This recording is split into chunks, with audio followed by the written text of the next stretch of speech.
పాలు నేనే తీయాలి, కాఫీ నేనే పెట్టాలి, పేడ నేనే పిసకాలి, పిడకలు నేనే వేయాలి. ఈ పనులన్నీ నేనే. నువ్వు మాత్రం కొందరు బొమ్మలా కూర్చొని పుస్తకాలు చదువుకుంటున్నావు. వింటున్నావా? నిన్నే. ఏమిటైనా సార్, ఇంతకీ నన్నేం చేయమంటావు? ఆ పుస్తకం పక్కన పారేసి నూతులోంచి నీళ్లు తోడు. ఆ పని చేయడానికి అమ్ముంది. పోనీ పేడ పిసికి పిడకలే. చిచి, పేడ వెధ వాసన వస్తుంది, నా వల్ల కాదు. ఆహా, పేడ వాసన రాకపోతే మరే వాసన వస్తుందట? రేపటి నుంచి ఆవులకి గేదెలకి కుర్తులకు ఆ సెంటు కలిపి పెడతాను, అప్పుడు చేద్దు గాని సెంటు పిడకలు. మొహం ఎలా ఉందో చూడు, అరటి డొప్పలాగా. నోరుముయ్, నీ మొహమే ఉంది కొండ ముచ్చులాగా. నీ మొహమే ఉంది పెంట కుప్పలాగా. కోతి, నోరు మూస్తావా? నువ్వు నోరు మూసుకో. నువ్వు నోరుమోయ్ ముందు. నువ్వు నీ నోరు మూసుకో ముందు. తెల్లారిందో లేదో మొదలు. ఏమొచ్చిందే మీకు? నాకేమీ రాలేదు. ఉందిగా నీ ముద్దుల పెద్ద కూతురు. ఈవిడ గారేమో మహారాణిలా కూర్చుంటుందట, పనులన్నీ నేను చేయాలట. అసలు నాకు తెలియకడుగుతాను, ఏమిటి ఈవిడ గారి గొప్ప? దాని సంగతి నీకు తెలుసు కదే.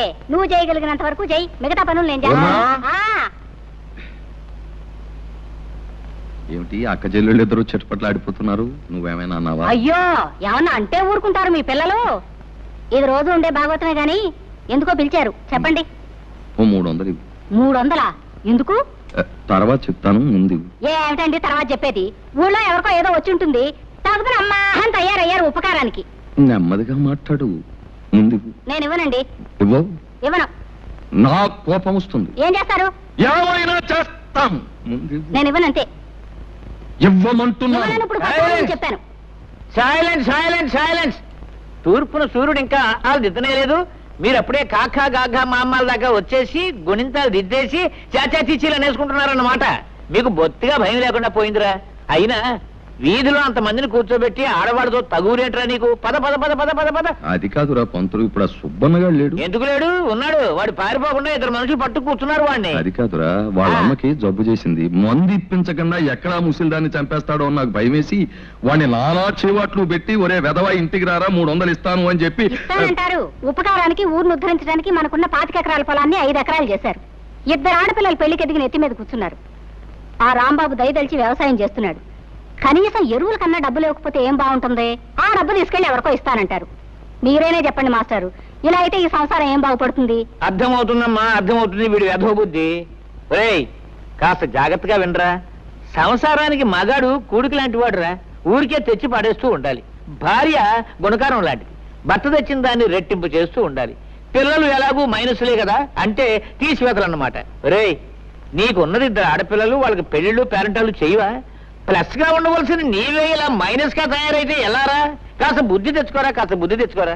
ఇదిగో వీడు ఉత్త తెలుగు మాస్టర్, వీళ్ళ లెక్క నువ్వేం పట్టించుకోకు. ఈవేళ నా పరువు కాపాడు. పరువు అన్నాక చేస్తానా? తెస్తాను ఉండండి. జానకి, బావకు టిఫిన్ పట్టుకెళ్ళమ్మా. పట్టుకో. అదే మరదల పిల్ల సరిగ్గా సమయానికి వచ్చావే. ఇవాళ ఏరువా కదా, నువ్వు పూజ చేసి కొబ్బరికాయ కొట్టు నాగలికి ఎదురుగా వచ్చావంటే ఈ ఏడాదంతా బంగారం పండిస్తానే. మరీ అంత బంగారం పండితే తిండి గింజల కోసం జనం ఇబ్బంది పడిపోతారు గాని, ఇదిగో ఈ టిఫిన్ నీకిమ్మని అమ్మిచ్చింది. ఇది తినేసి నీ కొబ్బరికాయ నువ్వే కొట్టుకో. అదే కుదరదే, ముందు దీని సంగతి తెలుసుకోడా. అవతల నాకు చాలా పనుంది, నేను వెళ్ళాలి. నీకు అసలు బుద్ధిందా? చెట్టిందా బావ గారిని, కాబోయే మొగుడు గారిని నోరు తెరిచి కొబ్బరికాయ కొట్టమని అడిగితే నాకు అవతల పని ఉందని వెళ్ళిపోతావా? తిప్పిరిగా ఉందా? జాగ్రత్తగా మాట్లాడు. కాబోయే మొగుడట ఎవరు చెప్పారు నాయనా? ఒకళ్ళు చెప్పేదటే ఏంటది? దీని ఇష్టం వచ్చిన మాట్లాడితే నువ్వు నా మేనమామ కూతురివి, కాబోయే అత్త కూతురివి. ఇదిగో నీకు కూడా తెలియకుండా పెళ్లి చేసుకునే అధికారం నాకుందా? మరీ మోటు మనిషివి నువ్వు. సరసానికి నీట్గా ఉంటే కుదరదే, మోటుగానే ఉండాలి, అప్పుడు కానీ అందం. ఆగలే, దేవుడి చెరువులో తీసుకురా. ఆ తర్వాత నేను వస్తా. పదండి, చేసుకుని పలహారం చేసుకోండి. పోండి. ఎక్కడిగా నువ్వు? మళ్ళీ ఏమొచ్చింది? ఇక ప్రేమగా టిఫిన్ తెచ్చిందనివి తినిపించే బాధ్యత లేదు. తినిపించా. చాలే సబ్బడం, కోరికలు కోట్లు దాడుతున్నాయి. నాకు పనుంది, నేను వస్తాను. వస్తుంది ఇదేం మరదల పిల్లండి, ఇదేదో కంచు వ్యవహారంలాగా ఉందే. ఎవరినైనా అర్థం చేసుకోవచ్చు కానీ దీన్ని మాత్రం అర్థం చేసుకోవడం కష్టం. అరే టిఫిన్ తీసుకొచ్చి పెట్టవేంటి? పెడితే మళ్ళీ మొత్తం. అయ్యో అసలు బుద్ధి లేదు బావా. టిఫిన్ మాత్రం తెచ్చింది, పచ్చడి అక్కడే వదిలేసింది. ఓహో, పచ్చడి వదిలేటి వెంట నన్నే వదిలేసి వెళ్ళిపోయింది. నేను తినిపిస్తాను. వదిలేవే, నేను తింటాలేవే. అదేం కుదరదు, నువ్వు లోపలికి పదా. అబ్బా మరదలో ఉండవే నీ సరసను, నీకున్న ప్రేమ ఎంత బాగుండేది. ఏంటి టిఫినా? ఏం టిఫినే? ఆహా, ఇడ్లీ దోశలు. ఇదేంటో అబ్బో కొబ్బరి చట్నీ ఏంటో విశేషం? విశేషం ఏముంది కొత్తగా? మరదలు రోజు టిఫిన్ తీసుకొచ్చి దగ్గర కూర్చొని బావగారికి తినిపించడమే విశేషం. ఆ అన్నట్టు ఇవాళ వంట చేసుకోవద్దని చెప్పింది అమ్మ. భోజనం మా ఇంటి దగ్గరే. ఓహో, పొద్దున టిఫిన్ కాకుండా మధ్యాహ్నం భోజనం కూడానా? అయితే మాంసం ముక్క కక్క దచ్చేస్తా. ఉండు, ఏంటిది? చట్నీలో ఉప్పు సరిగ్గా సరిపోయింది. ఆహా, రుచి చూసావా? దోశ కొబ్బరి చట్నీ. ఉండు, అయ్యో, మళ్ళీ ఏమొచ్చిందే? దోశ కూడా చాలా బాగుంది. అవును, ఇంతకు నన్ను తినేస్తావా లేదా? అయినా నీకు ఇంట్లో అత్తయ్య తిండి పెట్టలేదేమే? కోపడకు బావా. మరి ఏంటి మరి? ఇగో నీకు కావాలంటే మొత్తం తినవా, నాకేం అక్కర్లేదు, నేనేం అనుకోను. అది కాదు బావా, ఏదో బావగారివి కదా, నా చేత్తోనే తినిపిస్తే బాగుంటుంది కదా అని తిను బావా. ఆహా, చిన్నప్పటి నుంచి నువ్వే తినిపించా పాపం, లేకపోతే మా తింటే తెలీదు. ఇదిగా మర్యాద ఇక్కడి నుంచి వెళ్తావు లేదా? సరే, బావవి నా చేత్తోనే తినిపిద్దామని ఆశపడ్డాను. పోనీ ఓ పంచే, నువ్వు తినిపించు, నేను తింటాను. అట్టగా టిఫిన్ తేవడేమో నా కోసం తీసుకొచ్చింది, తందేటో సరిపోయాక నాకేం మిగులుతుంది? ఓ సోస పెట్ట.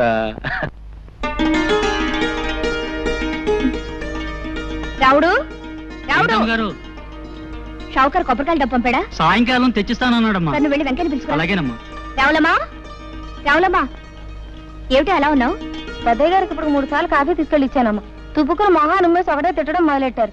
ఆయనకి మీరు ఇస్తే కానీ కుదరదమ్మా. వెళ్ళండమ్మా, వెళ్ళండి. తాతయ్య చాలా కోపంగా ఉన్నారా? వెళ్ళండమ్మా, మీకే తెలుస్తుందిగా. తను వెళ్ళి కాఫీ తీసురా. తాతయ్య కాఫీ. తాతయ్య లేదు, పీతయ్య లేదు. నీకే? నువ్వు హాయిగా కాఫీ తాగి టిఫిన్ తిని తిరిగ్గా వచ్చావు. ఇక్కడ దిక్కుముక్కు లేనివాడు ఒకడు ఉన్నాడు. నువ్వు వచ్చి కాఫీ ఇస్తే తప్ప తాగడం అనే సంగతి నీకు గుర్తుంటేగా. నాకే వద్దు. ఒక్కరోజు కాస్త ఆలస్యంగా వస్తే ఇంత కోపగించుకోవాలా? నా మంచి తాతయ్య కదూ, తాగు. తాగమంటే తాతయ్య నా కోసం.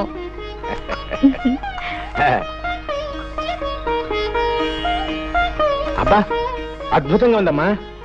ఆ పని మనిషి ఇందాకిస్తే అవతల పారేశాను, అసహ్యంగా ఉందని. ఏమిటి ఏమిటా నవ్వు? ఎందుకు? నువ్వు బాలు తను పారేసిన కాఫీ ఇప్పుడు తీసుకొచ్చాను. అమ్మ బడవా. చిన్నబాబు, టిఫిన్ అంతా ముందు పెట్టుకుని తినకుండా తపస్సు చేస్తున్నావేంటి? తినడానికి తిథి ముహూర్తాలు ఏమైనా ఉన్నాయా? ఉన్నాయి, అందుకే వెయిట్ చేస్తున్నాను. ఏమిటవి? నువ్వు రావటం తిది, తినమని చెప్తాం ముహూర్తం. రోజు నువ్వు చెప్తా అలవాటు అయిపోయి నువ్వు రాకపోతే అసలు తినబుద్దే కావటం లేదు. నువ్వు పట్నంలో ఉన్న 4 సంవత్సరాలు ఏవి తినకుండానే ఎలా బ్రతికావు? అదేమిటి? అక్కడ నేను లేనుగా.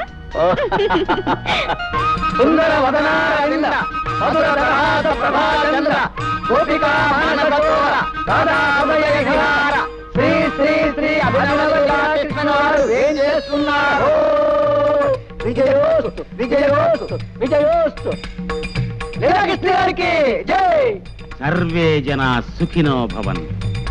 బృందావన విహారానికి వేళైంది, పదండి. లీలాకృష్ణుల వారికి స్వాగతం, గతం గతం సుస్వాగతం. సుఖీభవ షావుకారు, సుఖీభవ. సంతకాలు పెట్టేసి కాగితాలు రెడీగా ఉన్నాయి, తీసుకుని డబ్బిచ్చేయి.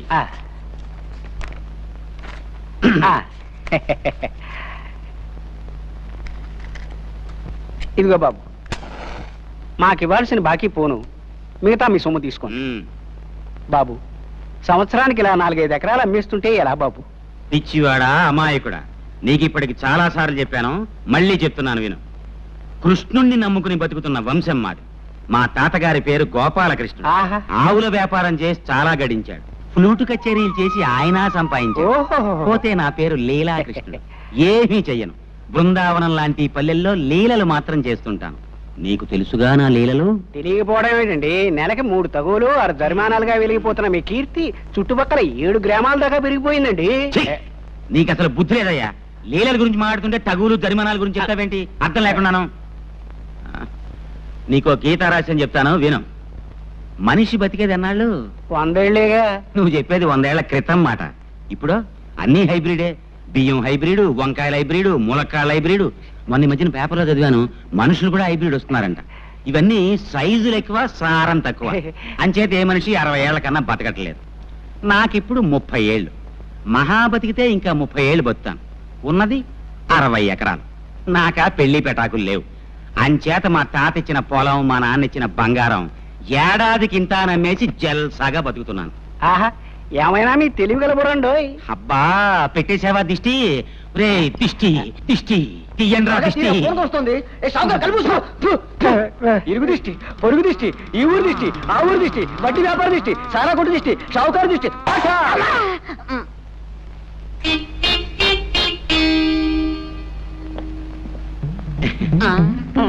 సర్వే జన సుఖినో భవంతు సుఖినో భవంతు.